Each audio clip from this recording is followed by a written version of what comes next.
Bonjour, bienvenue sur le podcast Au fil des lunes. Je suis Claire Vigrimaud. Je suis hypnologue et professeure de yoga. Vous pouvez me retrouver sur le site clairviyoga.com, KLERVYOGA.com, où je vous présente toutes mes activités. Toutes les semaines, je reçois des invités dans ce podcast qui nous parlent de leurs activités autour du bien-être, que ce soit l'hypnose, le yoga, le reiki, la sylvothérapie et bien d'autres thèmes encore. Alors sans plus attendre, voici l'épisode du jour.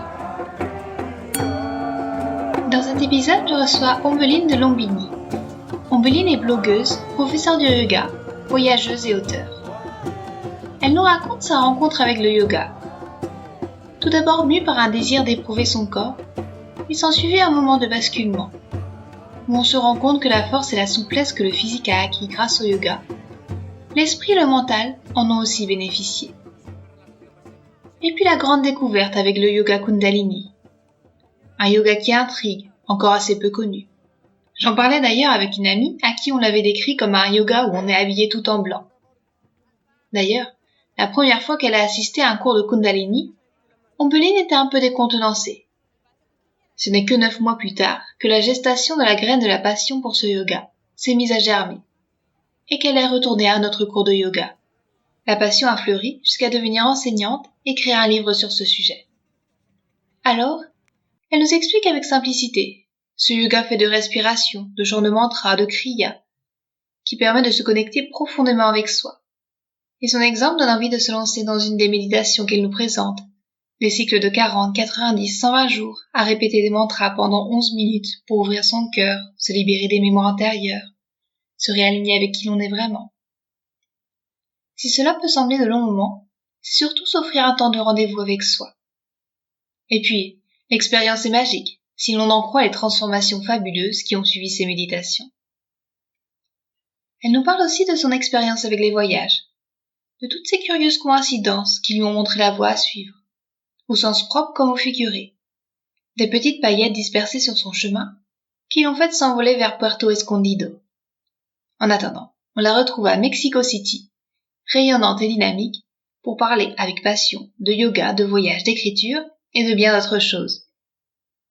Un épisode pour ouvrir son cœur et aller vers l'inconnu, que ce soit un nouveau pays ou un nouveau cours de yoga. Bonjour Ombeline, je suis ravie de te recevoir. Tu es professeure de yoga, tu es auteure, tu es voyageuse. Est-ce que tu pourrais nous parler un petit peu de toi et te présenter avec tes propres mots? Bonjour Clairvy. Oui, avec grand plaisir. Du coup, je suis blogueuse. J'ai créé un blog il y a 5 ans sur lequel, au début, je parlais beaucoup de bonnes adresses de restaurants à Paris et de bonnes adresses quand on voyage, parce que c'est ce que j'ai fait dans ma vie passée de journaliste pendant des années. Puis, j'ai rencontré le yoga et donc très vite, dès la création de ce blog, je me suis mise à parler de yoga. Puis après, avec le yoga, j'ai vraiment découvert tout ce qui était la spiritualité, tout ce qui était ce monde, cet univers, et je me suis mise à parler de plus en plus de spiritualité. Puis j'ai décidé de me former au yoga il y a un peu plus de 2 ans maintenant. Et donc aujourd'hui, je suis professeure diplômée de yoga en Kundalini, qui est mon préféré. J'ai écrit un livre sur le yoga Kundalini qui s'appelle Mon cahier yoga Kundalini. C'est aux éditions Solar. Et je suis diplômée aussi en Vinyasa et en Yin et en Hatha restaurative. Mais voilà, celui que vraiment je préfère et qui a vraiment fait un switch dans ma vie, c'est le yoga Kundalini. D'accord. Et Voilà. on devient comment, on s'intéresse comment d'abord au yoga? C'est rentré comment dans ta vie? Parce que tu disais ton blog à l'origine, c'était pas forcément centré sur ça. Tu te souviens de ce déclic, cette découverte du yoga? Ouais, je m'en souviens très bien. Bah, comme pour beaucoup de personnes, au début, pour moi, le yoga, c'était en fait un moyen de faire de l'exercice physique. Je prenais ça comme du sport et c'était un moyen d'entretenir mon corps physiquement. Et donc déjà très vite, en fait, j'ai vu qu'avec le yoga, je gagnais en force et en souplesse physique. Voilà, on gagne en force et en souplesse physique dans nos muscles euh, des forces qu'on peut pas vraiment imaginer de manière assez rapide. Et puis en fait, très vite, en général, ce qui se passe, c'est que il y a un déclic que cette force et cette souplesse physique qu'il y a dans le corps physique, et ben, elle passe au mental. Il y a quelque chose d'autre qui se passe. Et ça s'est vraiment fait, en fait, avec la découverte du yoga Kundalini. Un jour où j'ai été prendre un cours de yoga Kundalini. Au début, j'ai pas particulièrement accroché parce que j'étais dans du yoga qui était beaucoup plus physique, beaucoup plus intense. Je cherchais vraiment à me dépasser physiquement tout le temps. Je faisais beaucoup de Bikram, beaucoup de yoga qu'on appelait du hip-hop yoga. Enfin, je cherchais vraiment, j'étais dans le essayer de brûler des calories, etc. Et j'ai été à ce cours de Kundalini et j'étais très surprise parce que c'était extrêmement différent de ce que je connaissais du yoga et de l'image que j'en avais. Je me suis retrouvée dans un cours où on chantait des mantras, il y avait des respirations très particulières. C'était pas du tout un flow, un enchaînement de postures avec un flow rapide comme ce que je connaissais. Et j'ai pas adoré, mais ça m'a interpellée. Et 9 mois plus tard, en fait, j'y suis retournée. J'en ai parlé entre temps durant ces 9 mois. J'en avais parlé avec des gens qui faisaient du yoga, leur disant mais j'étais à un cours de yoga qui s'appelle le Kundalini, c'est assez étrange. J'ai du mal à comprendre. Puis voilà, les gens m'ont dit des choses et ça m'a donné envie d'y retourner. Puis j'y suis retournée et là, je suis tout de suite 9 mois après, je suis tout de suite tombée dans la marmite. Je pouvais plus m'en passer. Et c'est quoi les changements que tu as vus avec le yoga Kundalini qui ont superposé aux différentes parties de yoga? C'était plutôt au niveau spirituel? En fait, c'est vraiment un yoga qui se permet de se connecter à soi. C'est un yoga qui via différents exercices, en fait, de différentes postures, couplées à de la respiration, à des chants de mantras. Toute cette technique, en fait, c'est une technologie. Bah, ça permet vraiment de venir faire un travail d'introspection sur soi-même. Ça permet vraiment de venir se connecter à son intuition. Je pense que je savais même pas ce que c'était que l'intuition, en fait, avant de découvrir le yoga Kundalini. Et depuis, je fonctionne énormément à l'intuition. J'ai découvert ce que c'était, en fait, cette chose qu'on a en nous. Et c'est aussi un yoga qui est très intéressant pour, comment dire ça, pour les personnes qui peuvent avoir des profils un peu addictifs. Donc, quand je dis addictif, c'est pas forcément que des choses comme la cigarette, la drogue, l'alcool. Ça peut être aussi des addictions mentales, des addictions relationnelles, des addictions avec le mental qui va toujours aller dans le négatif, à avoir peur ou avoir les choses plus en noir qu'en blanc, des addictions alimentaires, j'en sais rien, voilà, tout ça. Et c'est vraiment un yoga qui aide beaucoup, beaucoup, beaucoup à focaliser le mental, en fait, sur l'instant présent, quoi, sur les choses qui sont bonnes pour nous. Et c'est un yoga que tu pratiques tous les jours? Quel type de yoga? Ouais, c'est un yoga que je pratique tous les jours.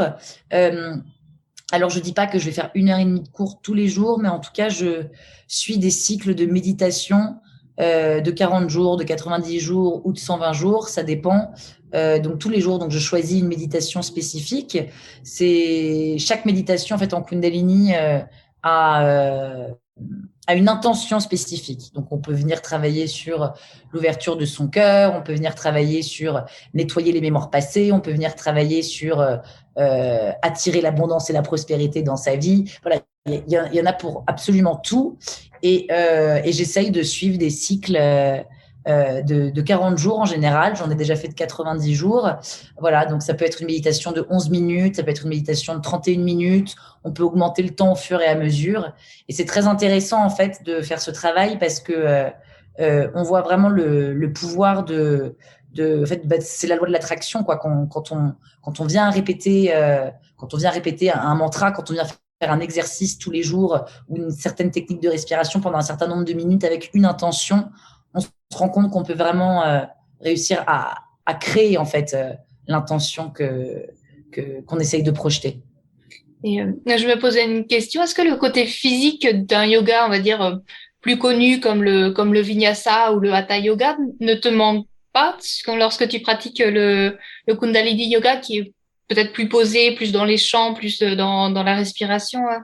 Alors, bah, moi, j'aime vraiment énormément le Vinyasa et j'aime beaucoup le flow de Vinyasa. Donc, c'est un yoga que j'essaye de continuer de pratiquer malgré tout. Aujourd'hui, je vis à Mexico City et d'ailleurs, c'est pas forcément évident de trouver du Kundalini et un flow de Vinyasa. C'est des yogas qui sont beaucoup plus restauratifs, qui sont très bien, mais qui me correspondent moins.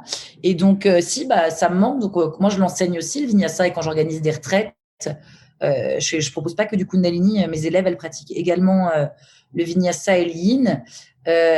Après, le Kundalini, il faut savoir que les gens ont beaucoup tendance à associer ce yoga à uniquement de la méditation ou des techniques de respiration, des chants de mantra, mais ce n'est pas que ça. Il y a des kriyas qui sont quand même assez intenses. On peut vraiment venir bien travailler le corps physique. On peut sortir vraiment lessivé d'un cours de Kundalini, autant que d'un cours de yoga vinyasa. Donc, ouais, dans le yoga Kundalini, en fait, il y en a pour tout le monde. Et il faut pas croire que c'est un yoga qui est restauratif et qui est très doux. Et non, ça c'est une fausse croyance que les gens ont. Je ne sais pas pourquoi. Bah parce qu'on parle beaucoup en fait du pouvoir de la méditation Kundalini. C'est ce côté-là qui fait le plus parler de ce yoga, mais c'est pas du tout que ça. Donc, si on veut que ce soit intense, ça peut l'être aussi. Mais pour répondre bien à ta question, non, moi, le vinyasa, c'est quelque chose c'est comme ça que j'ai découvert le yoga et ouais, je continue d'essayer de le pratiquer vraiment toutes les semaines parce que j'en ai besoin et puis parce que c'est un vrai plaisir. J'adore ça. D'accord, merci. Tu parlais aussi de la loi de l'attraction. Ça s'est manifesté comment pour toi depuis que tu pratiques le Kundalini Yoga? Tu as vu des choses peut-être un petit peu magiques se passer sur tes envies, des rêves se réaliser? Ah, vraiment, en fait, ça, je l'ai vraiment vu, je l'ai vraiment expérimenté. C'est assez fascinant quand on vient pratiquer une méditation et qu'on la tient pendant un certain nombre de jours. Donc, le minimum, c'est 40 jours. Euh, L'idée, c'est que, voilà, dès le début, on choisit Enfin, on choisit, les temps sont indiqués en fait. Hein. Les professeurs ou les manuels sont là pour nous guider. Donc voilà, on choisit de venir pratiquer une méditation, je disais bah, par exemple pendant 11 minutes, 31 minutes. La première que j'ai faite, donc c'était il y a plus de 2 ans, et c'était une méditation de 40 jours qui durait 31 minutes. Et c'était une méditation pour venir s'aligner avec la personne qu'on était réellement. Donc c'était une méditation avec laquelle je venais répéter un mantra qui est le mantra Satanama. Donc ce mantra qui est un mantra Gurmukhi, c'est un mantra qui signifie en fait naissance, vie, mort, renaissance. Donc pour l'idée d'accepter si on est dans un cycle qui ne nous correspond pas vraiment, de sortir de ce cycle, de le laisser mourir et de renaître dans un autre cycle. Et j'ai pratiqué cette méditation vraiment tous les jours pendant 31 minutes, pendant 40 jours. Et à la fin de ce cycle de méditation, je suis devenue professeure de yoga Kundalini et j'ai décidé d'arrêter d'être journaliste en rédaction. Je me suis vraiment lancée en fait et ça a fonctionné tout de suite.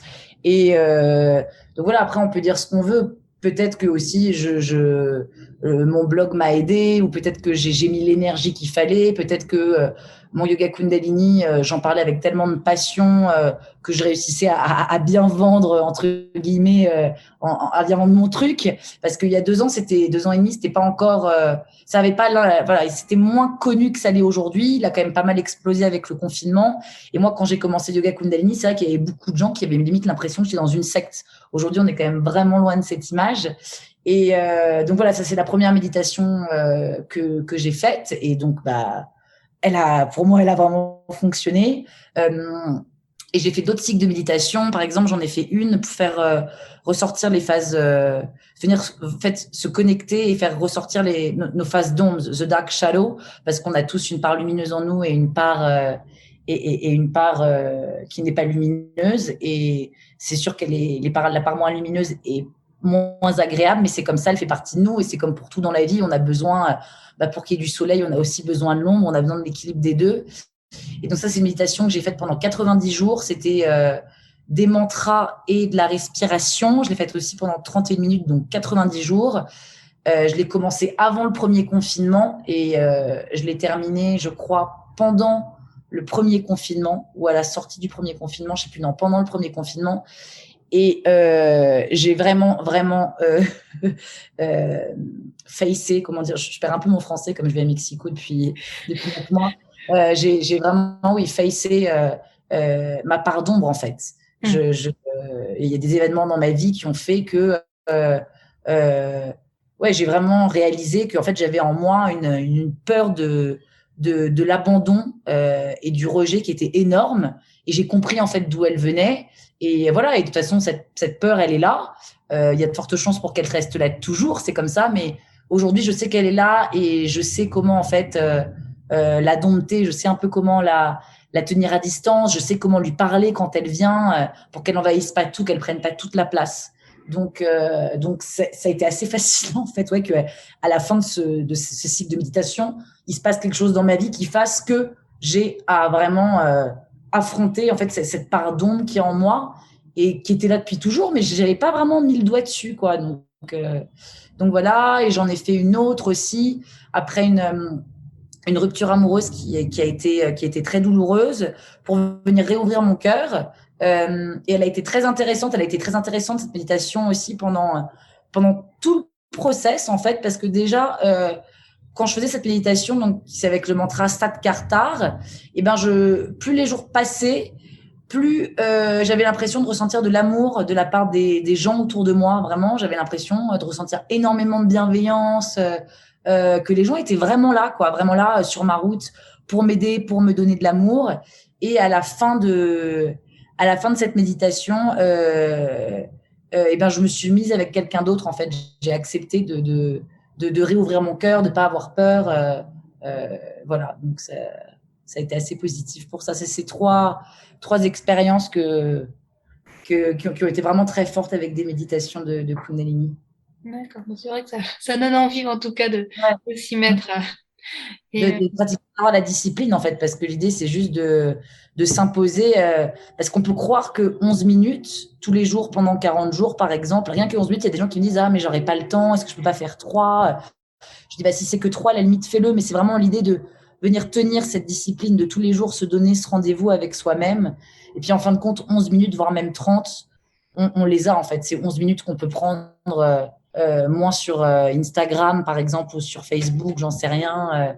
11 minutes en moins sur Netflix, ou 11 minutes où on va se réveiller plus tôt, si on a vraiment une vie de famille avec des enfants, un travail qui est très chargé. Mais réussir à s'aménager ce temps-là, ça paye vraiment, en fait, derrière. D'accord. Tu parlais aussi de ton blog et du fait que tu étais journaliste, tu as aussi écrit un livre. L'écriture, c'est quelque chose qui est important pour toi? À l'écriture, c'est quelque chose qui est extrêmement important pour moi. Euh, Ça me permet, moi, de vraiment venir comprendre mes émotions, de parler avec elles. Ça me permet de partager aussi mes émotions. Alors, quand j'ai commencé le blog, j'étais pas du tout dans le partage de mes émotions comme je le fais aujourd'hui. J'avais très peur de partager mes émotions. En général, on a peur de partager nos émotions celles qu'on appelle les plus négatives. Mais aujourd'hui, j'ai plus du tout peur de montrer quand je suis vulnérable. Et ça m'aide énormément. Il y a quelque chose aussi que je fais depuis des années qui m'aide beaucoup, c'est je tiens un journal de lune, c'est-à-dire que je viens marquer mes intentions à chaque nouvelle lune et à chaque pleine lune. Et en fait, ce qui est fascinant, c'est que ça permet de voir notre évolution, de voir, puis de voir le travail qu'on a fait sur soi, les intentions qu'on a pu poser il y a quelques années. De voir si elles se sont réalisées aujourd'hui, où est-ce qu'on en est en fait. Ça permet d'avancer, quoi. Moi, c'est quelque chose qui m'aide beaucoup, oui. D'accord. Et du coup, est-ce que ça a une pratique méditative aussi? Parce que le yoga et l'écriture se rejoignent peut-être pour poser les pensées. Ouais. Pour moi, je dirais pas que ça a un aspect méditatif. C'est probablement le cas pour certaines personnes. Moi, c'est vraiment juste l'écriture, c'est un moyen qui me permet de mieux me comprendre, de me poser, de mieux me comprendre. C'est un outil qui me permet de venir bien me focaliser sur moi. Il y a des gens avec qui, c'est peut-être une forme de méditation, effectivement, parce qu'il y a des gens, pour eux, c'est avec la peinture. Ouais, voilà, moi, c'est l'écriture. D'accord. Merci. Et tu as d'autres outils que le yoga, que l'écriture pour te ressourcer aussi? Euh, le voyage. J'ai vraiment découvert ça a toujours été le cas avant, parce que j'ai toujours voyagé énormément. Je voyageais déjà beaucoup quand j'étais journaliste, mais c'est quelque chose de très différent de voyager en partant de chez soi et puis partir 2 semaines quelque part et revenir, ou partir pour une mission pour le travail. Là, voilà, je voyage toute seule depuis presque 9 mois et il y a des moments où c'est très ressourçant parce qu'on rencontre, les rencontres sont là sur la route et les gens nous apprennent beaucoup et c'est assez fascinant. Il y a des moments où c'est extrêmement confrontant et extrêmement fatigant aussi parce qu'on est tout le temps en train de devoir se chercher un nouvel appartement, chercher la nouvelle destination, comment est-ce qu'on va aller là. Voilà, il y a des. Pour moi, c'est. Toi, ta question, c'était avec la ressource, en fait, mais voyager, ça permet aussi de se ressourcer. Je crois que ma réponse est un peu confuse. Euh, Non, mais c'est bien parce que ça me permet aussi d'enchaîner sur le voyage parce que voilà, ça me fascine aussi ce style de vie de voyageuse. Comment tu fais pour choisir ta destination, pour te dire c'est là que mon cœur a envie d'aller, c'est là qu'il doit se passer quelque chose. Ça se passe comment pour toi? Alors, ce qui s'est passé vraiment avec le Mexique, ça s'est vraiment fait à l'intuition hein, et aux rencontres que j'ai eues. Euh, Déjà, quand j'étais en Europe, je détestais passer le mois de février enfin quand je vivais en France à Paris, je détestais passer le mois de février en Europe. J'essayais toujours de voyager durant le mois de février pour ne pas être en France. Je trouve que c'est un mois qui est très creux. On est vraiment au creux de l'hiver. Voilà, j'aimais pas passer ce mois en Europe. Et du coup, là, j'avais l'année dernière, j'avais voyagé au Ghana en février. J'étais partie faire un niveau 2 de yoga Kundalini là-bas. Et là, j'avais dit vraiment, l'année prochaine, donc 2021, je ne passerai même pas un jour du mois de février en France. Et donc, je m'étais dit que j'allais organiser une retraite de yoga quelque part. Ce serait comme ça le moyen, en fait, de partir voyager tout le mois, puis en même temps de travailler un petit peu et puis de découvrir avec mes élèves un nouvel endroit et des rencontres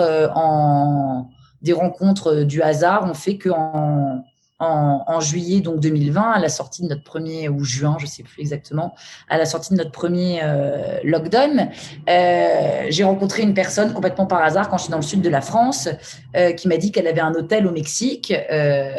À Puerto Escondido, je n'avais absolument jamais entendu parler de cet endroit et qu'elle désirait organiser des retraites. Donc, c'était resté dans un coin de ma tête. Et puis, en novembre, je suis partie en Grèce faire un training de yoga vinyasa. Et en arrivant à ce training de yoga vinyasa, j'ai rencontré parmi tous les élèves qu'il y avait une fille qui avait fait un tour du monde pendant 1 an et qui avait terminé son tour du monde au Mexique, à Puerto Escondido.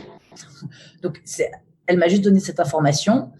J'avais oublié vraiment l'existence même de Puerto Escondido et du nom. Je dis là, ok, ça doit être sympa cet endroit. Et durant donc ce training de yoga en novembre, j'ai eu un rendez-vous sur Zoom, comme on a là toutes les deux, avec cette jeune fille que j'avais rencontrée dans le sud de la France, qui avait son hôtel donc au Mexique, pour qu'on parle éventuellement de l'organisation de cette retraite au Mexique, dans son hôtel, et pour qu'elle me présente l'hôtel. Et donc, durant notre conversation téléphonique, elle me dit que son hôtel est à Puerto Escondido, à nouveau. Et donc là, moi, je tilt parce que cette personne de mon training de yoga n'arrêtait pas de me parler de Puerto Escondido, de à quel point c'était formidable, qu'elle voulait y retourner fin décembre pour passer le réveillon là-bas et éventuellement s'y installer un moment. Et donc là, moi, j'ai pas hésité une seconde. Je me suis dit, ok, là, direct, on va faire cette retraite de yoga à Puerto Escondido au Mexique. Et ensuite, en fait, après, j'ai réfléchi et je me suis dit, mais en fait, ça fait longtemps que tu veux partir. Et il y a eu plein d'autres signes autour de moi, en fait, par rapport au Mexique. Et je me suis dit, rends ton appartement, pars au Mexique, là, début janvier. Tu feras ta retraite fin février. Et puis, si t'es bien, tu resteras. Et puis, si t'es pas bien, tu rentreras et tu reprendras un nouvel appartement. Et parce que les gens ont toujours peur, en fait, de lâcher, par exemple, l'appartement, partir voyager. Mais ce qui se passe, c'est que si demain je suis plus bien ici, je rentre à Paris ou je rentre ailleurs et je reprends un autre appartement et les choses redémarrent. Et puis voilà. Et puis en fait, ça fait 9 mois que je suis ici. Je suis pas rentrée.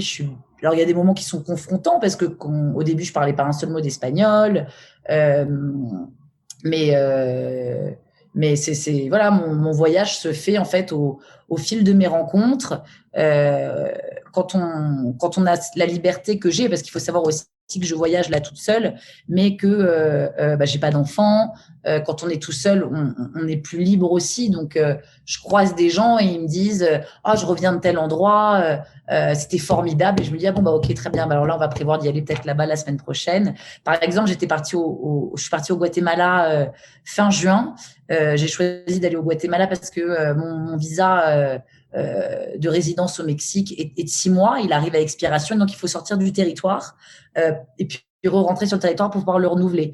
Donc je m'étais dit, bah, je vais aller une semaine au Guatemala. J'avais trouvé un, un endroit formidable qui s'appelle Yoga Forest, qui est sur le lac Atitlan, qui est, je pense, un des plus beaux endroits du monde réellement. Et je me suis dit, oh, bah, je vais aller faire une retraite d'une semaine là-bas, me ressourcer un peu, puis je reviendrai à Mexico après. Comme ça, j'aurai mon nouveau visa de 6 mois. Et puis en fait, ce qui s'est passé, c'est que quand je suis arrivée dans cette retraite, j'ai rencontré plein de gens qui voyageaient depuis quelques semaines au Guatemala et ils m'ont dit, mais tu repars juste après du lac Atitlan, tu retournes direct à Mexico City. Ils m'ont dit, mais non, mais c'est pas possible. Tu dois aller voir ça, tu dois aller voir ça, tu dois aller voir ça. Et donc, en fin de compte, bah, je suis restée 3 semaines. Et voilà, les voyages se font comme ça, en fait, se font avec les rencontres, quoi. C'est ça qui est vraiment intéressant. Et les gens qui ont peur de partir voyager comme ça tout seul, en fin de compte, on n'est jamais vraiment seul. En tout cas, pour ce qui est physique, parce qu'on rencontre tout le temps des gens qui nous aident et qui nous guident. Donc, c'est comme ça que ça se fait. Et les rencontres sont faciles? Les gens viennent naturellement vers toi ou alors il y a un moment où tu te dis, bon, il faut que j'aille plus essayer de trouver les gens, ça se passe comment ça aussi Les rencontres sont, franchement, les rencontres sont très faciles parce que déjà, je pense qu'on rencontre beaucoup plus de gens quand on voyage seul que quand on voyage à plusieurs, parce qu'on est beaucoup plus ouvert. Donc, les rencontres sont très simples. Ce qui est difficile, la chose qui est difficile, c'est qu'il y a des moments où on se sent très seul parce que on parle pas la langue. Il y a des moments où on recherche des choses et comme on parle pas la langue, ça va être plus compliqué, ça va mettre plus de temps. Donc voilà, c'est là où il peut y avoir des petites frustrations. Après, on reste quand même un touriste et un étranger. Donc, quand on est un touriste ou un étranger, bah, il y a des moments où les gens peuvent forcément pas vraiment profiter de nous, mais si, ils nous vendent les choses plus chères qu'ils vont le vendre à d'autres personnes. Et ça, il y a des moments où ça peut devenir un peu frustrant, en fait. Mais non, les rencontres sont très faciles. D'accord. Et c'est quoi tes prochains projets pour peut-être que conclure l'entretien? Tu as des envies, des choses qui te tiennent à cœur de réaliser? Alors, mon prochain projet, bah, j'organise une nouvelle retraite de yoga à Puerto Escondido fin octobre. Euh, Là, je suis dans une phase où je souhaite rester un peu posée parce que j'ai tellement bougé durant 9 mois que là, je suis en train de chercher un appartement à Mexico City. Je ne sais pas combien de temps j'y resterai, mais en tout cas, pour me poser, pour m'ancrer un peu pendant quelques mois, ce qui me permettra d'ailleurs quand même de continuer de voyager dans le Mexique ou même un peu en Amérique centrale. Mais voilà, vraiment de trouver un endroit à moi et, et voilà. Et de continuer de développer des retraites, en tout cas ici au Mexique, tant que j'y suis, d'essayer de venir faire voyager, en tout cas, les gens qui sont en Europe ici pour leur faire découvrir ce pays qui est merveilleux et puis qu'en même temps, via une retraite, et puis venir se reconnecter, se ressourcer, pratiquer différentes pratiques de yoga. D'accord. Merci beaucoup, Ambline, pour cette conversation. Si les auditeurs veulent te retrouver, tu as un endroit pour les diriger sur Internet? Ouais, bien sûr, ils peuvent venir. J'ai un blog sur lequel je parle de mes voyages ici au Mexique, sur lequel je parle beaucoup de yoga et de spiritualité. Donc, l'adresse du blog, c'est www.ombellinetips.com. Et puis, ils peuvent aussi venir me parler sur Instagram. Mon Instagram, c'est le même nom que mon blog, c'est Ombelline Tips. D'accord. Merci beaucoup, Ambline, pour cette conversation très inspirante sur le Kundalini, sur les voyages et sur plein d'autres choses aussi. Puis je te souhaite une belle journée sous le soleil, j'imagine, à Mexico City. Merci beaucoup Claire pour cette conversation. Et non, figure-toi que non, à Mexico, c'est pas très ensoleillé. Mexico, c'est la saison Mexico City, hein, pas tout Mexico, mais entre fin mai et fin septembre, début octobre, c'est la saison des pluies. D'accord. Ici. Voilà. Là, en général, il fait beau tous les jours jusqu'à 17h et il commence à pleuvoir en fin de journée. Mais là, aujourd'hui, il pleut pas, mais il fait pas très beau, il fait gris. Voilà. On profite. C'est pas grave, c'est bien quand même. À bientôt. À bientôt, Claire, merci. Merci à Omblin pour cette conversation. Vous trouverez toutes les notes de l'épisode sur le site clairviyoga.com à la rubrique podcast. Je suis très heureuse de vous annoncer la sortie de mon dernier livre, Tapis volant. Tapis volant est un carnet de voyage en yoga. Un recueil de 25 séances à expérimenter. Non pas à suivre à la lettre pour aller d'un point A à un point B, mais plutôt à butiner comme une abeille, en Brahmari Pranayama, à feuilleter au gré de ses envies ou de ses besoins, quitte à sauter du coq à l'âne, pour s'envoler dans la posture du corbeau Kakasana, puis redescendre sur le plancher des vaches, en Gomukhasana. Les horizons sont vastes, et la carte des pratiques est variée. L'exploration des chakras, la saisonnalité, le yoga nidra, le féminin.